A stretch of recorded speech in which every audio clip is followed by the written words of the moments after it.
Kira Volkov sat in the back row of Deathworld Survival 1, watching her classmates throw up into regulation Academy sick bags while Commander Hayes cheerfully described the 17 different ways KEPLER 442B cook you before breakfast. The neural simulation pod next to her was still smoking from when Jake Morrison's brain had apparently decided that facing a pack of acid-spitting Veltar was grounds for a complete nervous breakdown. As you can see, Hayes continued, gesturing to the holographic display of what looked like a cross between a Venus flytrap and a particularly vindictive octopus. The carnivorous bloom of Proxima 7 can detect human pheromones from up to 3 kilometers away. It then releases airborne neurotoxins that cause hallucinations, paralysis, and what survivors describe as existential dread so profound you start questioning your life choices.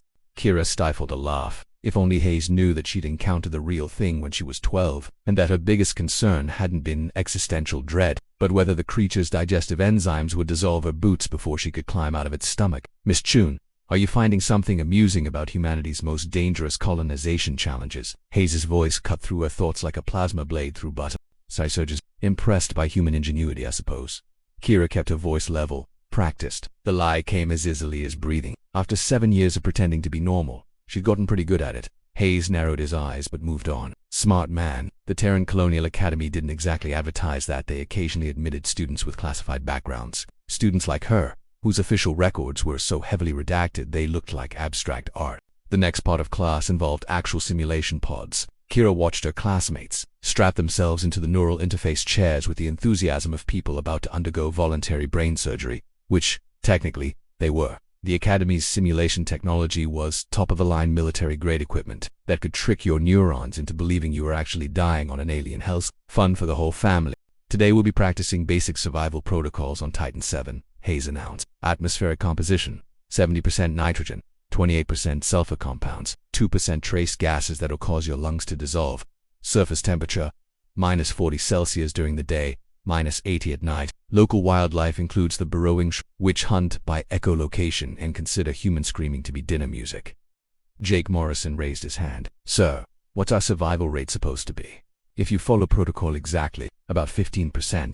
The color drained from half the class. Kira wondered what they'd do if they knew the real Titan 7 had survival rates closer to 3%, and that was with full military support teams. She slipped into her pod with practiced ease, letting the neural connectors sync with her cortex. The familiar tingle of artificial reality washed over her consciousness, and suddenly she was standing on a windswept plateau under an alien sky the color of old blood. The simulation was impressive. The Academy had clearly spent serious credits on sensory detail. She could feel the bite of sulfur-tinged wind against her exposed skin, smell the metallic tang of the atmosphere, hear the distant chittering of things that definitely wanted to eat her face. Around her, 19 other students materialized, looking like deer caught in headlight.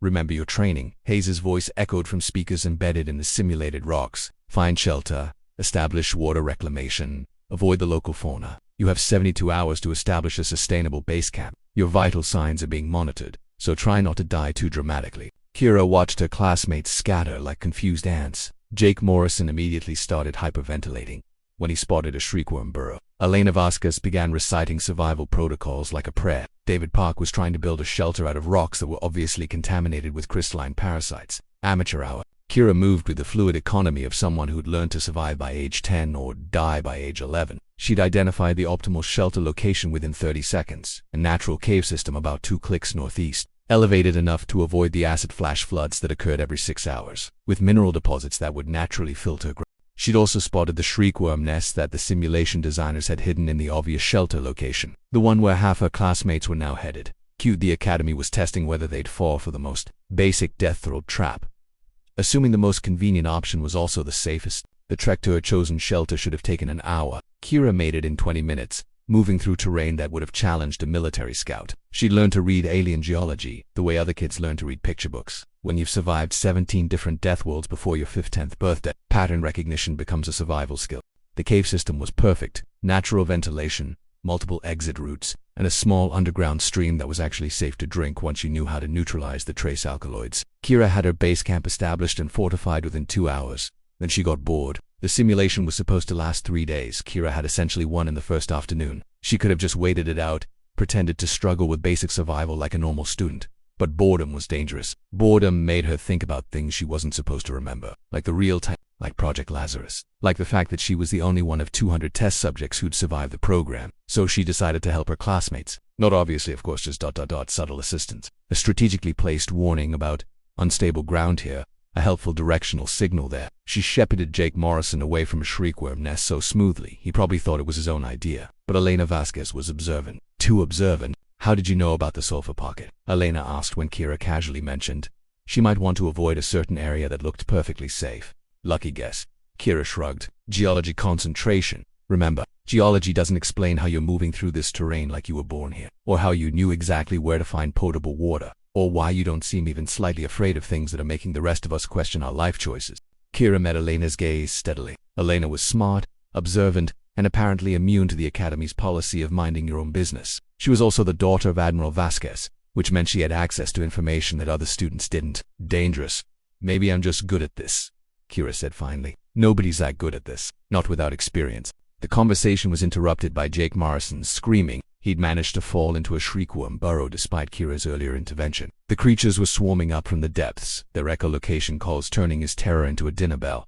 Kira moved without thinking. She covered the 100 meters to Jake's position in seconds, moving with a lethal grace that 7 years of civilian life hadn't quite erased. The shriek forms were already emerging from the burrow, their crystalline carapaces reflecting the alien sun like malevolent prisms. A normal student would have followed protocol. Retreat. Establish a defensive perimeter. Wait for extraction. A smart student would have left Jake to die and focused on their own survival. Kira killed 3 shriek forms with her bare hands, before she remembered she was supposed to be pretending to be normal. The creatures weren't real, of course. The simulation couldn't actually hurt her, but her body didn't know that. Muscle memory and survival instincts honed on actual Deathworlds kicked in automatically. She moved like a weapon, striking with precision that could only come from real experience fighting things that really wanted to kill her. By the time she'd cleared the nest and dragged Jake to safety, half the class was staring at her in slack-jawed amazement. The other half looked genuinely terrified. Of a simulation terminated. Hayes' voice cut through the artificial reality. All students returned to debrief stations immediately. The virtual world dissolved, leaving Kira sitting in her pod surrounded by 19 classmates who were looking at her like she'd just sprouted tentacles. Jake Morrison was still hyperventilating, but now it seemed to be from gratitude rather than terror. Well, Elena said quietly, that was educational. Hayes was waiting for her when she exited the pod. His expression was unreadable, but Kira had learned to read people the way she read Deathworld terrain. He was suspicious, curious, and slightly afraid. They walked to his office in silence. Hayes waited until the door was sealed and the privacy field activated before speaking. In 15 years of teaching Deathworld survival, I've never seen a student move like that. Your reaction time was 0.7 seconds faster than human baseline. Your tactical assessment was flawless. Your hand-to-hand combat technique was, he paused, professional. I've had good training, Kira said carefully. The kind of training that leaves classified gaps in your academy admission file. Kira didn't answer, couldn't answer. Hayes leaned back in his chair. I've seen combat veterans who couldn't do what you just did. Special forces operators who'd struggle with the terrain assessment you completed in minutes. So I'm going to ask you once, and I want a straight answer. What exactly are you? The question hung in the air like a loaded weapon. Kira considered her options. She could lie, deflect, maintain the careful facade she'd constructed, or she could tell the truth and watch her normal life explode like a plasma grenade. I'm what happens when the military decides to test the limits of human adaptation, she said finally. I'm what's left when you take 200 children and see how many can survive 17 different Deathworlds. Hayes went very still. Project Lazarus. You know about Lazarus. I know it was shut down 8 years ago after congressional inquiry. I know the records were classified beyond classification. And I know that all test subjects were reported as... He stopped. Dead. Kira smiled. But there was no humor in it. Yeah, that was the official story. Much cleaner than admitting they'd created a handful of teenage weapons and then didn't know what to do with us. How many survived? 2, maybe 3, if you count Alexei. But his psychological profile suggests he didn't survive intact. Kira's voice was matter-of-fact, clinical. It was easier that way. The program was designed to create adaptive soldiers who could survive in any environment. They succeeded better than they expected. Hayes was quiet for a long moment. Why are you here, at the academy? Because even weapons need somewhere to go when the war's over. Because I was 12 when they started the program and 19 when they ended it, and I never learned how to be anything except a survivor. Because Director Martinez thought if I could pass for normal long enough, maybe I could become normal. Kira thought about Jake Morrison's grateful smile, about Elena's suspicious questions, about the way her classmates had looked at her after the simulation. But I was doing okay until today. Hayes studied her for a moment. What you did in there saving Morrison, that wasn't standard survival protocol. No, it wasn't. It was the right thing to do, Kira blinked. She'd expected suspicion, investigation, maybe expulsion, not ... approval. You're not going to report me. Report what? That one of my students demonstrated exceptional survival skills, that she risked her own safety to help a classmate. Hayes smiled. Miss Volkov, half the point of this program is to identify individuals with exceptional potential. You've just proven you have potential in spades. And the other half is teaching people to survive impossible situations. It occurs to me that someone who's actually survived impossible situations might have valuable insights to share. Kira stared at him.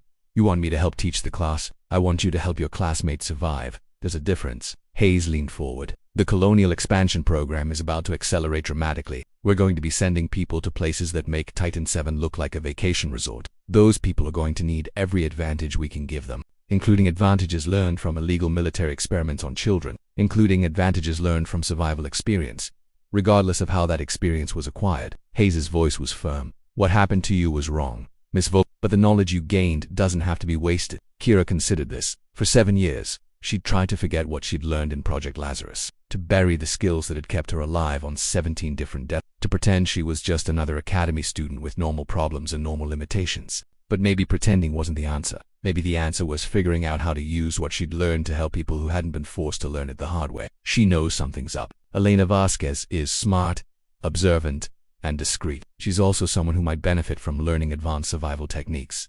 Hayes smiled again. Besides, she's already figured out you're not exactly standard issue. Might as well make that work for us instead of against us. Kira laughed despite herself. You make it sound like I have a choice. You always have a choice, Miss Volk. That's what separates you from the weapons the military tried to make you into. You choose to save Morrison. You're choosing to have this conversation instead of disappearing into the general population. You chose to survive when 200 other children didn't. I survived because I was lucky. No, Hayes said quietly. You survived because you refused to give up. That's not luck. That's character. They sat in comfortable silence for a moment. Outside Hayes's office window, Kira could see other academy students heading to their next classes, laughing and complaining about normal student problems. She wondered what it would be like to be one of them, to worry about grades and social drama instead of whether her past would catch up with her. But maybe that wasn't what she was meant for. Maybe she was meant for something else. If I do this, she said finally, if I help with the program, there are going to be questions, investigations. People are going to want to know where I came from. Let me worry about the politics, Hayes replied. Your job is to make sure these kids don't die on their first real deployment. And if my past comes back to haunt us. Hayes's expression grew serious. Then we deal with it. Together. Kira nodded slowly.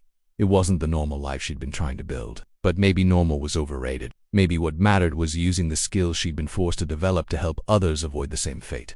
All right, she said, but I have conditions. Name them. No neural interfaces. No simulation pods. We do this with real training in controlled environments. These kids need to know the difference between virtual death and actual death. Agreed. And we do it my way. No military protocols. No standard doctrine. We teach them to think, to adapt, to survive by being smarter than the environment instead of tougher than it. Also agreed. And if any of my classmates ask about my background, I tell them the truth. Edited for classification, but the truth. They deserve to know why I can do what I can do. Hayes hesitated. That could complicate things. Everything about this is going to be complicated, Kira pointed out. At least this way, they'll understand that survival isn't about being fearless. It's about being afraid and doing what needs to be done anyway. Hayes extended his hand.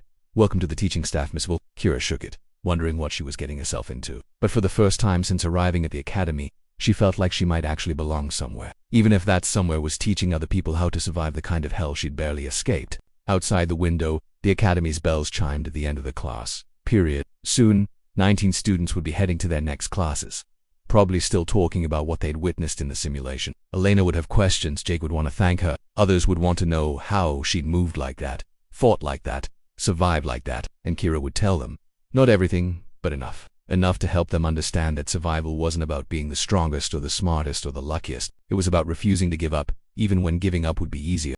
Especially then.